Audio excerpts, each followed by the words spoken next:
Rakyat Indonesia itu kalau sudah mentalnya sudah mental minder atau mental merasa bodoh, tidak bisa ini, tidak bisa itu, tidak bisa dan yang lain-lainnya, intinya sudah lemah mental dan lain-lainnya, maka otomatis bangsa Nusantara itu akan dengan mudah ditaklukkan dengan cara lemah lembut, sopan dan santun. Jadi penjajah itu tidak hanya dengan cara berperang langsung menodongkan senjata dan lain-lainnya. Itu penjajah dan lainnya dengan cara yang halus mulus, sopan santun, sendiko dawuh ibadah. Bismillahirrahmanirrahim. Merdeka! Saudara-saudara, rakyat jelata di seluruh Indonesia, terutama saudara-saudara penduduk kota Surabaya. Kita semuanya telah mengetahui bahwa hari ini tentara Inggris telah menyebarkan pamflet-pamflet yang memberikan suatu ancaman kepada kita semua. Kita diwajibkan untuk dalam waktu yang mereka tentukan menyerahkan senjata-senjata yang telah kita rebut dari tangannya tentara Jepang. Assalamualaikum warahmatullahi wabarakatuh. Salam budaya, rahayu, rahayu, rahayu. Ya. Jadi sudah tidak terasa ya, kita di Indonesia ini, di Nusantara ini, kita tinggal menikmati hasil perjuangan orang zaman dulu memperjuangkan kemerdekaan Indonesia melawan penjajah. Ya. Jadi saya akan sedikit menceritakan kisah kenapa ya para penjajah itu datang ke Indonesia dan tujuannya apa. Jadi sebenarnya penjajah itu datang ke Indonesia pertama tidak menjajah, dulunya itu berdagang mencari rempah-rempah hasil bumi yang ada di Nusantara.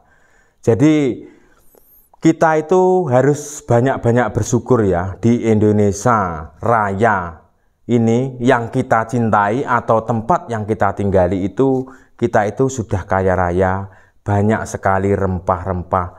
Contohnya seperti kunyit, seperti cengkeh, seperti kopi, seperti rempah-rempah bumbu-bumbu masak lain-lainnya, seperti bahan-bahan obat, kita itu sudah kaya raya. Makanya orang-orang Belanda, orang-orang penjajah, orang-orang Inggris, orang-orang Portugis, orang-orang lain-lainnya pengen menguasai Indonesia karena iri dengan kekayaan yang ada di Nusantara ini. Jadi kita sebagai orang penerus, orang yang tinggal menikmati keenakannya aja, kita harus tetap menjaganya. Jangan sampai tragedi-tragedi di masa lampau, khususnya di 10 November perjuangan rakyat Indonesia melawan penjajah di Surabaya itu, kita harus mengingat dan kita harus berdoa kepada para pahlawan-pahlawan kita yang telah gugur memperjuangkan hak-hak kita, sampai kita, anak cucu kita yang akan datang juga akan merasakan enaknya dan juga akan merasakan hidup tentram damai. Dan di situ kita jangan sampai lupa bahwa dulu sebelum kita itu merdeka, dulu ada ribuan nyawa melayang karena melawan penjajah atau mengusir para penjajah yang datang ke Indonesia. Di Indonesia itu kita kaya raya, kita harus juga sangat menjaganya ya. Jangan sampai generasi-generasi yang akan datang itu tidak lupa akan sejarah ya. Buat generasi muda yang masih sekolah-sekolah itu, jangan sampai kita melupakan sejarah bahwa dulu itu rakyat Indonesia itu berjuang mati-matian, hidup sengsara, kelaparan dan lain-lainnya, itu demi memperjuangkan hak-hak bumi pertiwi yang kita cintai sekarang ini ya. Jadi pertempuran di Surabaya itu, kita sebagai generasi muda itu tidak lupa akan perjuangan orang-orang zaman dulu yang diorasikan oleh Bung Tomo yang membakar semangat para pemuda-pemuda yang ada di Indonesia, para pejuang-pejuang Indonesia dengan suara yang bergetar. Jadi pada kita tinggal mendengar suara videonya aja, kita itu sudah merasa gimana ya, terbakar semangatnya, pengen ikut merasakan perjuangan pada waktu itu ya. Walaupun di Indonesia itu sejak dulu itu sudah berbeda-beda suku, berbeda-beda keyakinan, berbeda-beda bahasa daerah, tetapi kalau masalah hak untuk melawan penjajah itu orang Indonesia itu paling nomor satu di dunia untuk paling persatuannya paling kuat. Itu fakta yang ada ya. Jangan sampai kita bermental lemah ya. Kita sebagai bangsa Indonesia, kita itu adalah bangsa yang kuat, persatuannya yang kuat. Itu sampai sekarang masih dibicarakan di luar negeri. Kalau persatuan orang-orang Indonesia itu luar biasa ya, walaupun berbeda-beda suku, berbeda-beda bahasa, berbeda-beda keyakinan, kalau masalah kesatuan jangan diragukan lagi. Seperti itu ya. Jadi kita sebagai generasi muda jangan sampai kita melupakan sejarah. Jangan sampai kita putus, kita buta sejarah, kita tidak tahu sejarah. Buat generasi-generasi muda, buat anak-anak kita harus menjaga lingkungan kita, mengarahkan kepada generasi-generasi muda, kepada anak-anak kita. Kita harus ceritakan seperti apa perjuangan kakek-kakek kita pada zaman dulu, memperjuangkan hak-hak bumi pertiwi ini supaya tidak dikuasai oleh negara asing ya. Karena apa? Orang-orang negara asing itu sejak zaman dulu sampai zaman sekarang itu mengincar bumi Indonesia, karena bumi kita adalah negara yang tropis. Kita melempar benih apa aja kita lempar itu pasti akan tumbuh ya, karena itu bumi Nusantara itu adalah bumi yang sangat subur. Ibaratnya bumi di Nusantara yang kita tinggali ini itu adalah bumi surganya dunia. Buat generasi muda supaya kita harus menjaga budaya warisan leluhur, adat istiadat, warisan nenek moyang kita. Kita harus menjaga, kita harus mempertahankan, karena bangsa Indonesia itu adalah bangsa Garuda. Garuda raksasa Indonesia, bukan burung emprit, ibaratnya seperti itu. Kita harus menjaga. Salah satu contohnya menjaga adat, tradisi, dan budaya itu juga salah satu perjuangan untuk mempertahankan jati diri bangsa Indonesia. Itu salah satu contohnya untuk kita jaga dan harus kita lestarikan ya. Jadi kalau budaya Indonesia itu hancur atau hilang, itu orang-orang para penjajah yang akan datang itu akan gampang menguasai bangsa Nusantara atau bangsa Indonesia. Jadi sejak dulu ya, para penjajah itu menguasai atau menjajah di Indonesia itu tidak harus menggunakan prajurit atau pasukan banyak ya, tapi dengan cara mengadu domba.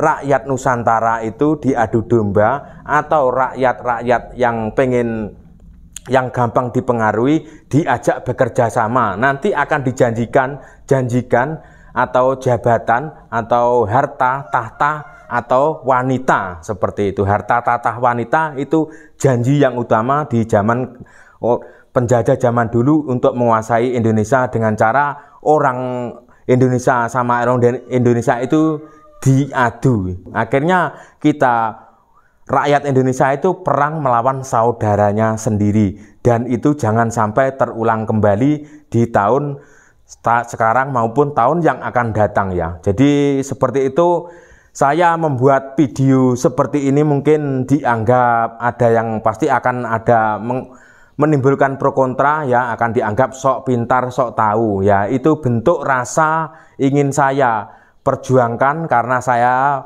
pada waktu itu tidak hidup di masa waktu penjajahan dahulu, karena saya hidup di zaman modern, tapi dengan cara saya mengingatkan ya, mengingatkan setidaknya saya sudah merasa berjuang, mengingatkan ya, mengingatkan itu bentuk rasa perjuangan, rasa bersyukur, rasa empati kepada para pahlawan yang dahulu telah meninggalkan kita dengan tetes darah penghabisan, sampai lupa keluarga, sampai lupa besok anak saya makan apa, keluarga saya makan apa, sudah lupa. Itu yang penting pada waktu itu berjuang. Itu cerita dari nenek kakek saya pada zaman dahulu kala yang diturunkan kepada saya. Jadi waktu dulu perjuangan zaman dulu itu benar-benar mengerikan atau sangat mencekam ya. Mereka sudah lupa akan keluarga, akan lupa gimana anaknya, ada yang baru melahirkan, punya anak pengantin baru, harus berjuang meninggalkan istri tercinta, tidak takut istrinya diselingkuhi tetangganya karena tetangganya juga ikut berjuang semuanya, tidak laki-laki, tidak anak-anak muda, tidak kakek-kakek yang merasa badannya masih kuat juga ikut berjuang, tidak para ibu-ibu, para wanita-wanita juga ikut berjuang. Jadi Indonesia itu juga memunculkan para pahlawan-pahlawan wanita seperti Cut Nyadin dan lain-lainnya, seperti Ibu Gita Kartini juga ikut berjuang mencerdaskan wanita-wanita bangsa yang ada di Nusantara. Jadi kita harus menjaga ya, karena kita perangnya di dunia ketiga ya, perangnya dunia ketiga itu bukan perang untuk mengangkat senjata atau pedang, itu sekarang itu perang digital, perang mempengaruhi untuk melemahkan mental kita ya, melemahkan mental kita dengan cara apa saja yang tidak kita ketahui. Jadi orang-orang yang pengen menjajah ke Indonesia, pengen menguasai Nusantara itu tetap masih ada ya, tetap masih ada dengan cara, karena di dunia ini sudah kemajuan digital ya, kemajuan digital mempengaruhi lewat dengan cara mereka yang tidak kita sadari di zaman sekarang ini. Kita harus tetap waspada, kita harus menjaga wilayah-wilayah kita masing-masing buat generasi-generasi yang anak-anak muda yang akan datang, yang akan meneruskan perjuangan atau yang akan memimpin bangsa Indonesia. Itu adalah anak-anak muda, generasi muda yang sekarang yang masih sekolah, itu yang akan meneruskan kepemimpinan, yang memimpin negara, yang memimpin provinsi, yang memimpin kabupaten, yang memimpin kecamatan, atau yang memimpin desa-desa yang akan datang di tahun 2025 ke atas sampai 2100 atau tahun ke 3000 atau tahun ke 5000 atau ke tahun yang ke 50.000 yang akan datang ya. Jangan sampai rakyat Indonesia ini dibodohkan. Jangan sampai generasi muda itu kita harus menjaga. Jangan sampai rakyat Indonesia itu dibodohkan, dilemahkan mentalnya, atau merasa bodoh, atau merasa minder, atau dan lain-lainnya. Jadi kalau Indonesia, rakyat Indonesia itu kalau sudah mentalnya sudah mental minder atau mental merasa bodoh, tidak bisa ini, tidak bisa itu, tidak bisa dan yang lain-lainnya, intinya sudah lemah mental dan lain-lainnya, maka otomatis bangsa Nusantara itu akan dengan mudah ditaklukkan dengan cara lemah lembut, sopan dan santun. Jadi penjajah itu tidak hanya dengan cara berperang langsung menodongkan senjata dan lain-lainnya.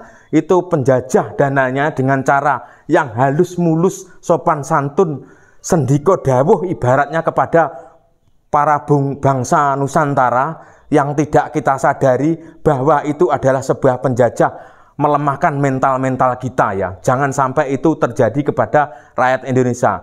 Kita harus sebagai generasi muda sebisa mungkin buat para mahasiswa yang punya pendidikan tinggi, tolong didik, setidaknya kita mendidik lingkungan kita, harus mengarahkan generasi-generasi muda ya. Jadi tujuan kita sekolah tinggi-tinggi itu tidak hanya harus untuk kepentingan diri kita sendiri ya.